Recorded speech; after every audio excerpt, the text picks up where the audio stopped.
Welcome to Bob and Weave with Rob and Steve. What's up, everybody? Happy day. It's probably Friday. Don't forget to smash that like and subscribe button. I'm Steve. That's Rob. He's Rob. I'm Steve. Bob and Weave. What's up, man? How you doing? Doing good. I'm looking a little pink today. Do I look pink to you? You know, maybe a little pink. It must be that green light reflecting. I don't know, but I mean, it's not off-putting. You should be off-putting. We got Zach Galifianakis and what's her name over here? Lawrence, Jennifer. J. Yeah, come on. Dude, that's like gotta be, in terms of interviews and like quick comebacks, that's gotta be like one of the best I've ever seen. I mean, part of me thinks that might be scripted. The best comebacks? You mean like Kim Kardashian? Yeah. What? She had it on her back. Yeah, look at the video she got color. That's one of my favorite jokes of all time. So that one for sure, I've seen an interview or like a panel where they're talking about it, and Pratt admits to that was, improvised completely. Well, yeah, it wasn't even in the show because it was too inappropriate. Best comeback stories, Kim Kardashian. Yeah. My other one that will never make a TV show, but my buddy Brandon told me this one. He said it was something like, I said, nice comeback, and he goes, if I wanted my comeback, I would have called your mom. Yeah. Fast forward, Ms. T. Don't listen to that part. Never forget that one. Oh man, that's hilarious. Hey, one more story. You started with the burr, burr, burr, like from the classic, hype up rap songs. We were doing that at the gym, and the teacher we had, she was subbing the day, and she did one, but the way that she did it, she sounded like Blue's Clues. So we went like burr, burr, burr, and she went burr, burr, burr. Did she start? Like, am I the only one who heard that? And then she just starts saying, "We just got a letter." Yeah.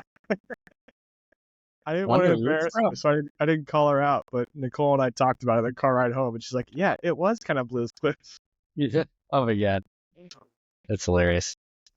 So I don't know if that Jennifer Lawrence, Zach Galifianakis was like totally improvised, or if it was like if she scripted the off-putting one. But like, great. Dude, I think about that all the time. Yeah, I don't care if it's scripted or not. It was well written joke, well executed. Yeah. His the other one he does with Brad Pitt, like that's probably my favorite one, where they spit the gum. Pretty funny. Yeah. Maybe we'll get him on one of these episodes one of these days. Reach out to his agent. We should hear back pretty quick. But yeah, man. So what's going on in your world lately? What's been cracking? I'm sure you're busy with a lot of people hitting you up about these rate drops. Yeah, so I think there's still a lot of confusion. I know we talked about this before, but I even hear from real estate agents saying, the Fed's going to drop rates soon. And that's not how it works. We did this before, but I'll give you the spark notes. When the Fed is going to drop rates, the market adjusts before it actually happens, because we know it's going to happen. And so rates are down before the Fed has cut rates. It's not like when the Fed cuts rates by 0.5%, mortgage rates go down by 0.5%. It's just all connected. And so just like a stock, when, you think NVIDIA is going to have a good earnings report coming out, a lot of people will buy the stock before that earnings report comes out. Same thing for the Fed rate cuts. We're pretty confident, almost 100% confident, that Fed is going to do a rate cut. So people have bought mortgage-backed securities, pushing mortgage rates down. And so I get a lot of people that are like saying, hey, let's wait till September. And I try and explain this to them, and they still want to wait and see what happens. But my anticipation is really that, they're going to do the rate cut. Maybe it'll come down a little bit more from where they are now, but all bets are off until after the election, depending on who wins, what policies they sign in. Two very polar opposite candidates are up for election right now. So it really depends on who squeaks this one out. And then we'll see where rates head from there. But I wouldn't say anybody should wait until after November, just because there's too much of a risk that rates could go up very quickly, depending on who's put in office. Nice. Yeah. So, okay, so that's the reality. But what, but I'm curious too, like, because the news is the news, right? And people read that. Are you seeing reaction and buyers starting to flood back into the market? Not yet, just because I think everyone's hearing like rates are starting to come down. So there's not a whole lot of urgency when you hear that. When you hear rates are starting to come down, your first reaction is, okay, I'll wait until they come down as much as they're going to, and then I'll go in the market. And so I think that's what a lot of people are kind of thinking. Even if they say, oh, well, rates did come down a full percent from their peak, which they have. They've come down probably 1.5% since then. A lot of people are saying, oh, well, they're supposed to come down more, right? And I was like, yeah, but you can't wait until that 1 month when they're at the bottom, and then go out and get pre-qualified and buy a house in 20 days. That's not how it works. Yeah. So I think that's the biggest issue, is that people think it's going to get better. And there's also still a lot of people that think we're in a housing bubble, and they don't understand how lower rates are going to, make it so it's even more difficult to buy homes. So they're waiting for the bubble to pop and home prices to come down, which I don't know where that's going to happen. Definitely not where I am. And that people would just hold, right? It's not like it's not like a bubble would even cause foreclosures like in '08, because 95% of homes are in like under 4% rate, right? Yeah, and they also have enormous amounts of equity. Like the average homeowner right now has like 60% equity in their home. So like they're carrying Right. a 40% loan to value ratio. So even if, home values plummet 30%, the vast majority of homeowners are going to be totally fine. Mm-hmm. And they're just not gonna sell. They'll just rent it out. Here's one thing that I think could pop the housing bubble. This is going to be a little political. Sorry. But I heard that Kamala, Koala, she's going to she's proposing that we raise the corporate taxes to like 28% or something, which is what, like 10 or 12% higher than they currently are. And so if that happens, I think that there would be a massive amount of layoffs, because these corporations just wouldn't exist if they had all of a sudden had a 10% increase to their expenses. And so that would cause a big problem, because if people don't have money, they don't have an income. Not most people don't have 6 months worth of savings like financial advisors tell you to do.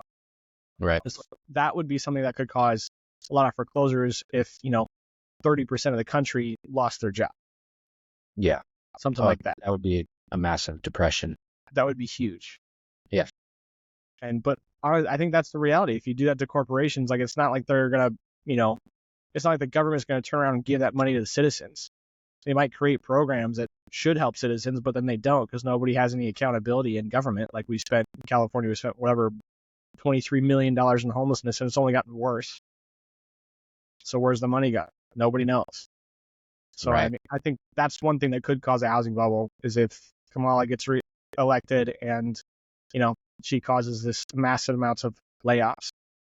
Mm-hmm. But all those people, not all, but a lot of those people would be eligible for unemployment. And it would be very slow, so that you get like 60% of your pay when you're on unemployment, and it lasts for 6 months. So it would start a 6-month ticking time bomb if that happened, and then after those 6 months, yeah. But even then, like you got 6 months where you're still current on your mortgage. You're not going to get foreclosed on until you've got, I don't know, probably 6 or 7 months without making a payment, something like that. And so you could do loan modifications, which will kick the can down the road further. So, I mean, it'll really be like a year or 2 years before foreclosures started happening. But I think it would kind of put pressure on people to sell their house, because that's obviously what they try and do first. First is they try and hold their house. Second, if they can't hold it, like, oh, well, I've got equity, I'll sell it and just live on that money for a while. And if there's too many sellers, that could cause prices to come down, but it wouldn't be like a bubble. It would be like, 10%, maybe 15% decrease in home sale and home valuations. But yeah, in terms of like an actual crash, it would be a very slow ticking time. It would be a year or 2 years after a huge economic crisis. And our last recession only lasted like 6 months or something like that. So that's why nobody really lost their homes at foreclosure. So are lending officers gonna be like when you're pre-qualifying someone to buy a new home, and they own a home right now that they bought in 2020, and like you said, tons of equity, 3% rate, are loan officers going to be recommending to these people, hey, rather than sell your house, like put it up for rent because the rent, your mortgage with a 3% rate is like $1,500. You can rent it out for $3,000. It'll actually help you get approved at a Well, 5% rate. it depends on their needs, and it's going to greatly depend on the economic market. Because, for instance, in my place, if I rented it out right now, it's in nice shape. It's in a good part of town, but the rent is only like a couple $100 more than the mortgage payment if I include HOA and stuff. And so if the market gets to where I'm going to lose $400 a month by renting it out because, there's just Right. not demand for rentals, then no, I should sell it. Also it makes it more difficult to afford your next home if you're not using the proceeds from the sale of your first home, because you have to come up with a new down payment. If you're buying a bigger house, you need a bigger down payment. And also, even if you bought a smaller house at this point, the payment's going to be higher. So it's not like I can just sell this house and go move into a different one and get a lower payment. It would probably be equivalent or the same even if I moved down. So that's kind of the issue for a lot of people, is like, I can't afford the place that I'm in now. If I moved, I would have to move something smaller and it would be the same payment that I have. So why should I move? Yeah. Okay. Well, what about those certain people that bought a house for 250 at a 3% rate. Now it's worth 450. And their payment is less than half of what rental income would be. But they don't have money for a down payment. Can they cross collateralize that existing house as a down payment in lieu of cash down? Yeah, so you could do a cash out refinance, or you could get a HELOC, but obviously you'd have to qualify for that. And then, there's always the kind of stipulation when you're doing these cash out refinances, you're signing a disclosure that says, I intend to live in this property. But so if you close on a cash out refinance and then you turn around and buy another house, you're kind of sort of committing mortgage fraud because you weren't 100% honest. There are HELOC products that are directly made for this, where it's like, yeah, it's totally fine if you're just going to use it to go buy a new house. And some people even use them instead of bridge loans. So a bridge loan is kind of like, okay, you have equity in your house, but it's not going to sell before you buy your new house. We'll let you get that equity out, but you have a year to go buy your new house. And so you can do that with a HELOC as well. There's companies that are okay with that. So you can get a HELOC out, use it to go buy a new house and move into that house. Yeah. So I think there's solutions for that. But, of course, you got to qualify for it. And qualifying for a HELOC is more difficult than qualifying for regular financing. Interesting. Well, cool. So there's lots of creative ways to navigate this, and this bubble is totally uncertain as to whether it even will pop, right? And Yeah, I think and I it's think coming down it's under becoming 5. much more market specific as well, because sometimes there's huge influx of people moving to like Boise, and now there's not. The same thing happened to Colorado, but like the market in Southern California has been pretty steady. It's only gone up. It's not really come down much at all. It kind of flattened out for a little bit, but it's not like prices came down 10-20% or whatever it is. But I think it's going to happen in silos, like different parts of the country, like Arkansas might have a bubble that'll pop. But it's not like those places have a lot of appreciation anyway. So I think Sorry. I was like, what is big there? Got it? Worst, Oh, nope. The worst part is I missed it. Yeah, I just saw it. You gotta get one of those electric fly swatters. Have you seen those those salt guns? Yeah, Yeah. those are crazy. Those are really cool. That'd be fun to just sit on the couch and just. I mean, yeah, not that many flies in my house, but use it once every couple months. We got. Sorry to interrupt, but yeah, Okay. Boise and Utah too, but Boise's even worse. So we have what we call fly season. It's at the end of the summer. There's like a 2-week period where all the flies reproduced, and they're like relentless at trying to come in your house, and they get in. They always get in. So at any given time, you have like, it's not like 100, but it's like you have 5 flies in your house or in your office, and there's no way to get them out. Like you just have to kill them. Dude, I would Like swatter. hate that. I'd go nuts. Okay, sorry, you were saying. I don't know. What were we talking about? Real estate stuff. Yeah, there's 3 of them in here. Jesus. Oh, Pete, 3 of them in here. I'm in a 10 by 10 office with 3 flies. Should get a pet frog. Let it loose. Not a bad idea, actually. The old Disneyland way. I used to have a bearded dragon in college, and when moths would come in, because we'd leave the window open to cool the place down, in the wintertime, and moths would always get in, and they would fly to the lamp in the bearded dragon enclosure, and he Inside, would just eat them. Dude, it was great. It, a little snack. yeah, all the flies and mosquitoes, they would all go in there. He ate everything, any bug. Cool. Yeah. Anyways, well, yeah. So, okay, so you were saying that with rates coming down, the bubble, you were saying. I don't think there's really going to be a bubble. I think there could be a bubble in markets, but Mm. yeah, I don't think it's Mm. really. It's not going to be like nationwide that house prices are going to come down 50%. It's not. We're not anywhere near what we were in 2008. Oh, no. I think the demand is just going to continue to rise, dude, because I've seen some data recently too that like the average home size of like occupants in a household back in like 1960 was like 3.2 or something. And then now the average household size is like 1.4. So that's why like even Trump the other day was making a pretty progressive like proclamation about tax deductions for parents, and you're saying we need more babies. Yeah, I So mean, I don't think we're near like a population collapse like Japan. I Japan, think he's definitely been, very promoting creating more kids and more American families with this whole IVF thing. I think that's pretty cool. Yeah. So did he have something that you were listening to that was promoting having more babies, or what were you listening to? yeah, it was a clip I saw on Instagram of him at a speech sometime this week, maybe last week, but he had said that he announced that he was promising to run on this platform where that he wanted to pass legislation or write a bill, like an executive order or something, that that that the child tax credit would go up from right now. I think it's 5,000 and go up to, or 4,600. I think you go up to 6,000 or something like that is what he was saying. And then there was some other deduction as well. Oh, it was no, it wasn't a deduction. It was that he would make it free or make insurance companies pay for it. So to either be provided from government or insurance, to that every family would have free access to IVF, so in vitro fertilization.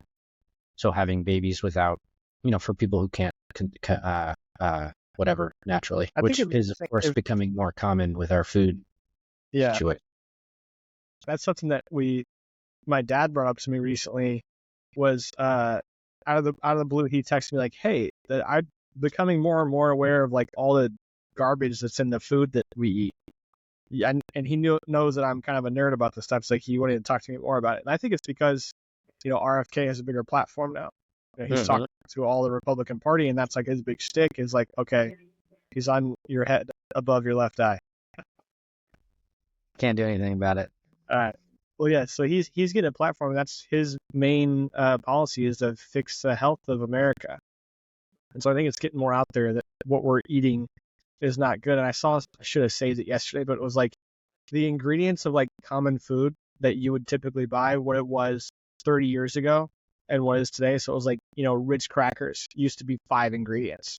Now it's like 30, and you Yeah. can't pronounce half of them. So Right. it's not like, Ritz crackers were always bad for you, and now we just eat more of them.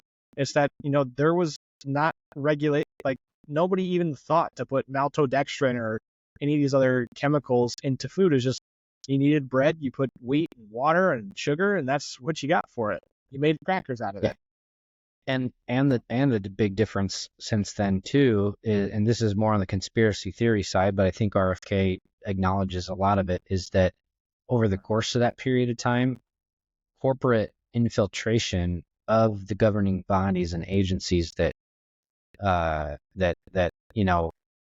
look over this, that manage this stuff, has ramped up significantly. So Oh FDA yeah, gets all their funding from, like, they get 90% of their funding from like 5 corporations. Well, General Mills. yeah. And General Mills, or I think it's Post or something. One of these big like cereal companies got bought by Philip Morris, who also owns cigarettes, and they own a lot of healthcare providers, right? And pharmaceuticals, not healthcare providers, pharmaceutical companies that manufacture medicines. So it's genius on their part. They're designing, They're you know, creating the laws. Yeah. yeah, they're controlling the laws so that they are allowed to not only produce the poison but also produce the The solution. medicine. Yeah.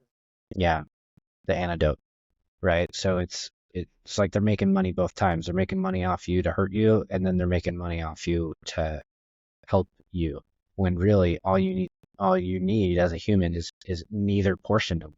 Like if you just cut them out completely, you don't eat what they're selling you, then you also won't need to buy the fix from them. Right. Yeah. So, So I think one thing that is a fixers, it's a more difficult one, but I think people can do it on an individual level instead of, putting in your vote and making sure that matters and go picketing somewhere. But like cook your own food, make your own bread. You know, it's not that difficult. You learn it once and you know how to do it for forever. And yep, create a small little garden in your backyard. yep, Figure out how to make pasta. And then you can eat half your meals the way it is. And like rice is typically not bad for you. It's just one ingredient.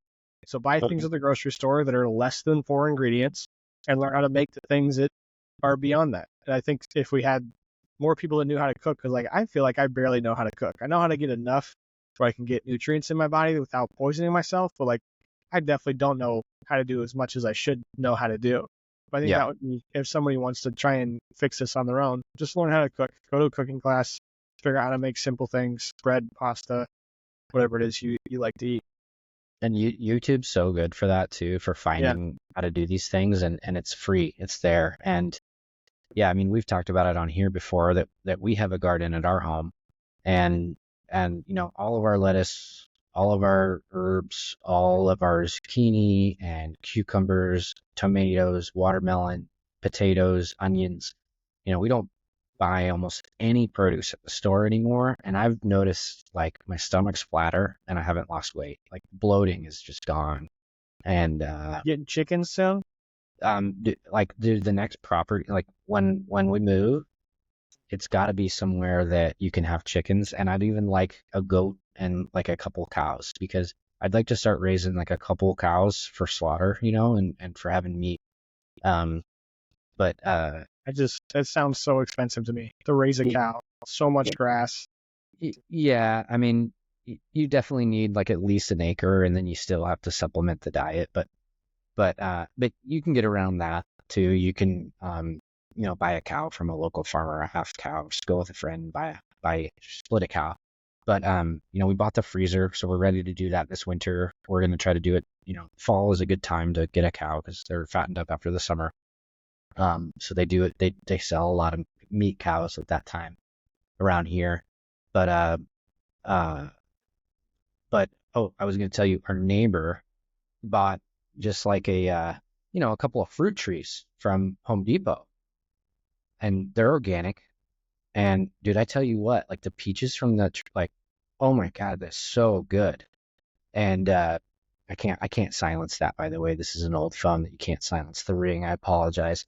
But yeah, dude, like the how easy it was. She bought it in the spring, planted it, and it's got fruit now. I mean, Oh, really? So you can buy them like pretty much full grown. Because I had some kind of tree that was in our tiny little yard, but it was growing so slow. I think it was like a lime tree, but I remember looking up and it was going to be like 5 or 6 years before it actually like bared any real fruit. And I was not willing to wait that long. yeah, Our yeah, neighbor got an orange tree, and I've had those, and they're really good. I mean, better than the stuff you buy at the store. yeah, they're insane how much better they are, and how easy it is. You just plant the tree. There's YouTube video. I've been watching some YouTube videos. If you trim the tops of certain trees, they won't grow very tall, but they'll still produce enough fruit for one family to not only have enough, but also to share. There's videos online of how to, if you have too many peaches, how to preserve them in jars, so you have food all winter, fresh fruit, healthy, organic, fresh fruit all winter long without having to go to the store. So, it takes work, but, if you think about it, okay, it's an hour here, an hour there, but how many hours are you saving in the long run of like having had to go to the doctor later, Right. and Well, I how think many one other issue with that is like, to do. like you can't grow avocados in Boise, so like Mhm. you're kind of limited to whatever's can grow to you, and you'd have to rely on the grocery store for everything else, Yep. Yep. or just about Totally. eat it. Totally. And the way people get around that is you can grow avocados here, but it's a little bit tougher. You need to like roll the tree in. You can put it in a pot, a big ass pot, right? And you just got to roll it into the garage during the winter time, and they kind of go dormant. You still got to water them here and there, but they don't grow taller. But yeah, there's ways around it, but yeah, you kind of got to eat local. Yeah, I think that's probably the most limiting factor, and that's why grocery stores kind of came to be in the first place, is so that we could get food in places that wouldn't normally have food. Like the fact that you can get pineapples in New York on any given day is kind of crazy, or any other fruit, or if you don't live within 100 miles of a dairy farm, you can still go get dairy. But I'm going to segue this into the next topic we said we were going to talk about today. So getting the food that you eat healthy. But my mom sent me this article about having plastic cutting boards and how the plastic can be so bad for you. Oh yeah. I mean, if you just think about, plastic's not good to ingest. If you accidentally put a plastic container that's not microwave safe in the microwave, it melts and then your food is contaminated. You should not eat the food. The same kind of thing is if you accidentally chop off a tiny little piece of your plastic cutting board and it gets into your chicken or your onions, then you have microplastics inside your body. And some of those are forever chemicals. Like you can't get them out. They're there for forever. They're going to cause inflammation. They're going to cause problems. They're going to cause cancer, other diseases that you just can't get rid of. Or at least we don't know how to get rid of them yet. And so that was just one thing that reminded me of all the other ways that I try and avoid plastic is one, just not have plastic containers. I know it's very common to have Tupperware that is made out of plastic. I try my best to make sure everything we have is glass or metal. Most of ours are glass. And then also not putting plastic in the dishwasher was a big thing. I think I learned that one from the Mom Hacks book that I read, Dr. Daria. Shout out to her. If you put plastics in the dishwasher, everything that you just washed in that dishwasher is now contaminated with plastics, because dishwasher water is very hot and it breaks down plastic and it seeps it all over your dishwasher. So I know this was a big change for my household too. Is like if I saw something that was plastic in the dishwasher, I'd physically take it out and be like, "Hey, who put this in here? You trying to kill me?" Yep. But yeah, I think it's just another one of those ways that RFK might try and tackle is would plastics only been around for 40 or 60 years or something like that. It's not a naturally occurring thing. It shouldn't be touching our food where it can potentially poison us. Yeah. Yeah, I wonder about this all the time. It's like it's only been around 40 or 60 years. Number one, how did food get around before that? And like how was it packaged, right? How did they do it economically? And then B, like more importantly, switching back to that and getting rid of plastic from our grocery stores. I mean, what kind of economic impact would that have on the pricing of goods, you know? Well, it's I think that's why so much plastic is used right now, is because it's so much economically cheaper, and you can reuse it, recycle it, repurpose it in other stuff. So it's like if you need a container that fits 4 tomatoes and then you recycle that, you can have something that fits 10 bananas later. And so that's kind of the reason that plastic is useful. But the fact that it's causing so much harm to our bodies is like how we need to change it. And my sister is really good about this. I went to her apartment in Michigan, and they don't use paper towels. They just have a bunch of towels that they use. They don't have any plastics. They go to the grocery store and they have little like little sacks they put all their groceries in. They don't put plastic in anything, and they just reuse everything. So you have to do it on a like an individual level of, all right, you have to make a commitment. I'm not going to use plastic. I have to have my own bags. I have to have my own containers. And when you're in the house, like you got to be able to contain these things in something. And so you can't have plastic there either. Not just about not having plastic bags and go to the grocery store. So it's really like a huge lifestyle change to try and get plastic out of your kitchen. And I'm not sure, in today's day and age, I don't think it's possible to get 100% of plastics out, but the more you can get out, the better. Yeah. Yeah, it's really tough. The only way to that it would be possible is for sweeping legislation, right, to just make it illegal, and honestly, there wouldn't be a way to easily transition. Everybody would have to change. There'd be resistance, but I think it, the it, biggest issue is that it would cost more. People would have to buy more expensive stuff because they can't use plastic because, like you said, it's more economical. but and I think a big result of that would be people would find solutions. There'd be more demand for locally grown food, right? So, it would all of a sudden make it economical to buy that little quarter acre piece of land in your neighborhood so that you can farm it and sell the produce. It would become that would become economical to do, but nobody does that now because it's so much cheaper to just go to the grocery. But if it's not cheaper to go to the grocery, it's the You know, same. it's not cheaper to go to the grocery here. If you go to the farmer's market, it's significantly cheaper to buy your fruits and vegetables there. Yeah. But they're only open on Saturday until 11 a.m. So Yep. it's like if you can't go in those hours, then you're stuck at the grocery store. Yeah. There's a couple of markets here in town that's like side of the road, and they've been there for 50 years. There's even one that's on a busy street, and they grow stuff, and then they have a tent right there, like a you see them in California, like on the side of the highways. Sometimes there's just like a tent someone popped up, Yeah. but in this case, they're like right next to where they grow it, and it is slightly cheaper than the grocery store, but then you're also limited by what did they pick this week. So that's a limiting factor too. But the only reason it's economical for them is because they bought the land back when it was like $3,000 to buy that. For a whole plot. Hey, Yeah. Yeah. so Well, doesn't do you guys have Sprouts up there? no, we got a similar one, yeah. Yeah, because I think Sprouts does something similar to that. They're obviously doing it on a much larger scale, so not necessarily with like mom and pop farmers, but I think a lot of the stuff they do is local, and so they'll get it like from places that are around there Yep. instead of getting it from like Cisco or Yeah. some mega distributor in the middle of Kansas. So funny you say that. Something that I don't think anybody knows about is Trader Joe's is like that too. So Oh, when really? we were looking for sourcing our food for the preschool because we're all organic and whole foods only, no processed crap, and definitely not any non-organic produce. But I asked at Trader Joe's, hey, where is this bread actually coming from, right? And the bread was from a local bakery here in town. Oh, really? And then I started asking more questions because it's in Trader Joe's, like branded baggage, but it looked just like the one we were buying from Gaston's bakery for our home. And I asked, where is this made? Because it looks like Gaston. And they're like, it is Gaston's.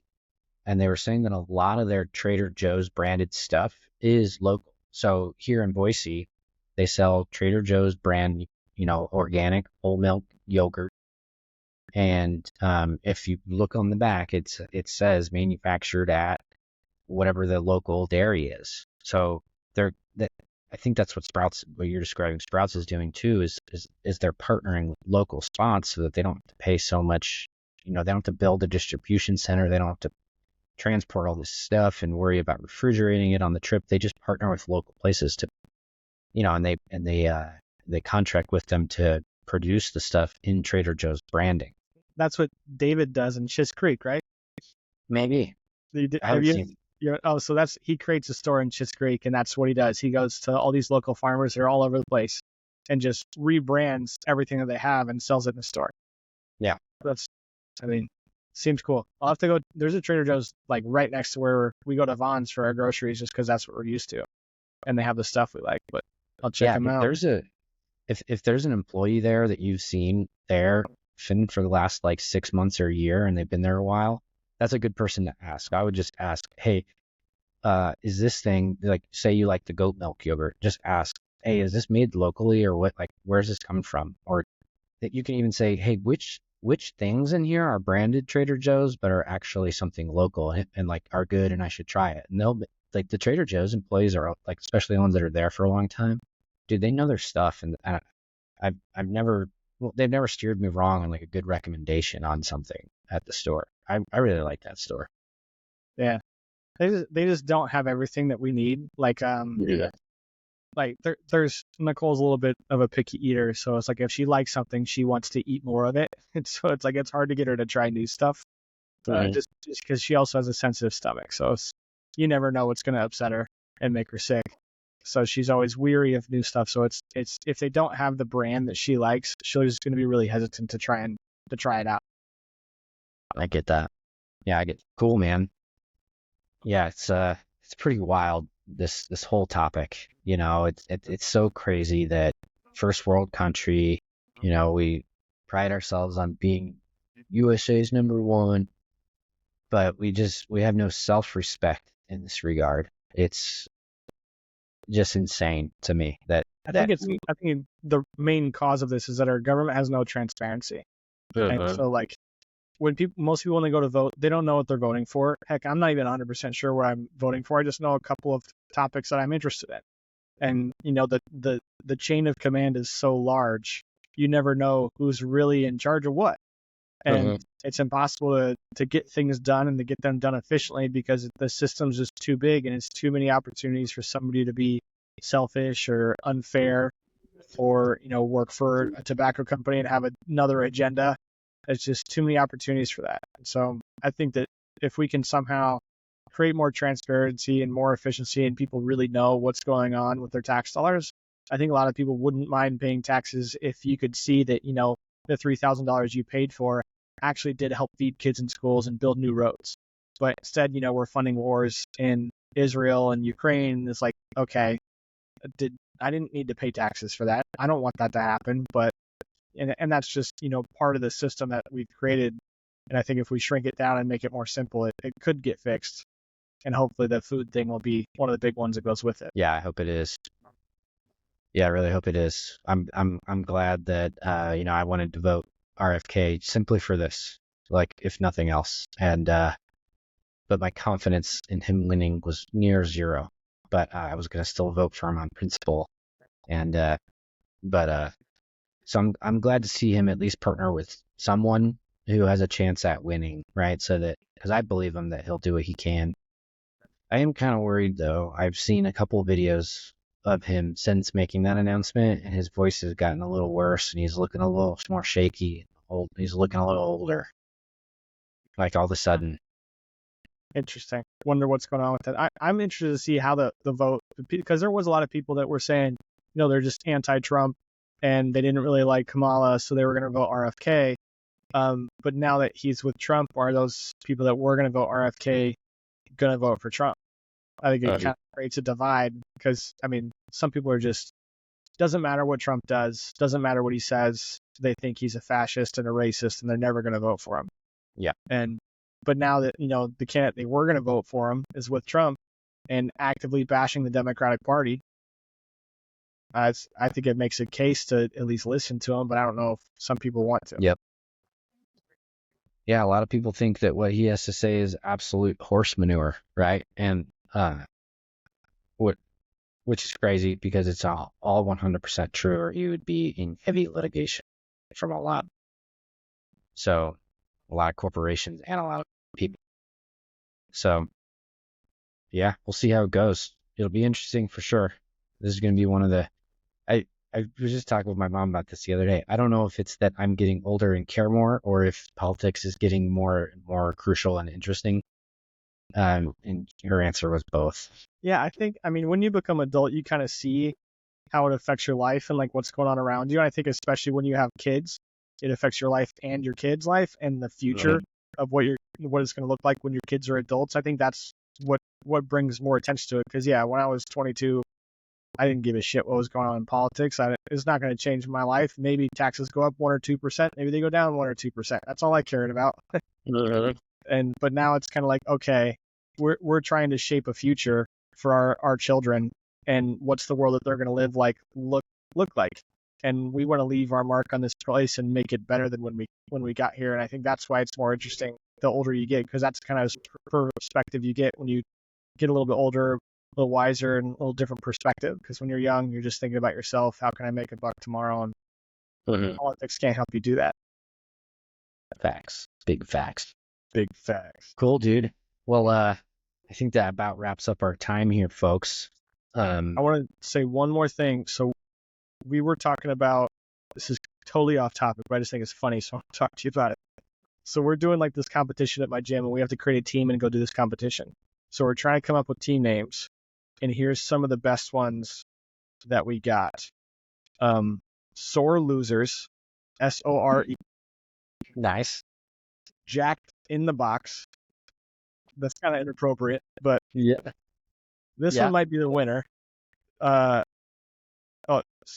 Cirque Day Sore Legs. Oh, dude, clear winner.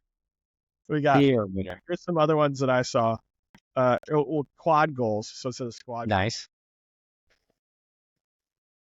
I guess that's better than Flexual Predators. Oh, good. I like that. What was the one before Flexual? Okay, that one's not too bad. It's kind of more PG, like cool mom type, I guess. It's not edgy enough. Ooh, okay. Now we're talking. Jim and Juice. I like that. Yeah, yeah. Let me know how that goes. Can't wait to hear next week on what name you guys went with. Yeah. Yeah. What about Flexual Healing? Okay. Yeah. Yeah. Cool mom. Cool mom. Right time. These are good. Nice. Guacamole. You guys focus on leg day a lot? Oh, nice. Nice. Yeah, those are all good. Cool, bro. Yeah, I'll just share with our listener which one won the contest. Oh, I see. Some of your mom's friends, they all get together. Yeah. See it. Love you, Miss T. See you later, dude.